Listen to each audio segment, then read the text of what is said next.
Doble estrena durant la segona jornada del Dansaneu, dos espectacles que per primera ocasió s'han pogut veure a Catalunya amb un element en comú, el piano. L'altar de l'església de Sant Just i Sant Pastor de Son ha estat l'escenari d'un concert a quatre mans dels pianistes Carles Marigó i Marco Mezquida. Les 7 fulles del faig és el disc que han presentat en exclusiva.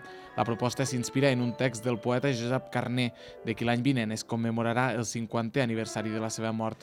Després de la mitja part en què s'ha pogut degustar vi de producció pallaresa, el so del piano del mateix Marigó i el moviment corporal de Jaume Sangrà han estat protagonistes d'Origo, una peça que parla dels orígens i que arriba al Dansaneu poc després de presentar-se al festival Don Quixot de Rússia. La idea que hem agafat nosaltres és el procés de creació d'un artista que arriba al seu taller i intenta crear la seva obra, té el conflicte de que no té cap idea, després té idea, després funciona amb el material. Aquest és el joc que fem, no només és de música, jo també participo en el moviment i generem aquest tipus d'idea a través d'un llenguatge que l'estem creant i dissenyant nosaltres, que és poètic. Tot just abans de començar la sessió, l'historiador de l'art Albert Velasco ha contextualitzat aquest espai patrimonial del romànic català que puntualment s'ha convertit en un teatre, un indret que també ha inspirat els artistes que hi han actuat.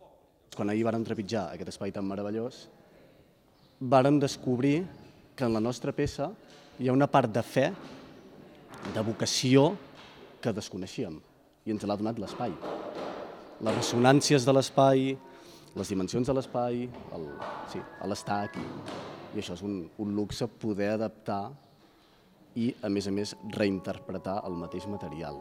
Prop d'un centenar de persones han assistit a l'acte. El Festival de Cultures del Pirineu es trasllada aquest dijous a Sorpe, on s'oferirà un diàleg entre el multiinstrumentista Eduard Iniesta i la ballarina Gemma Galera.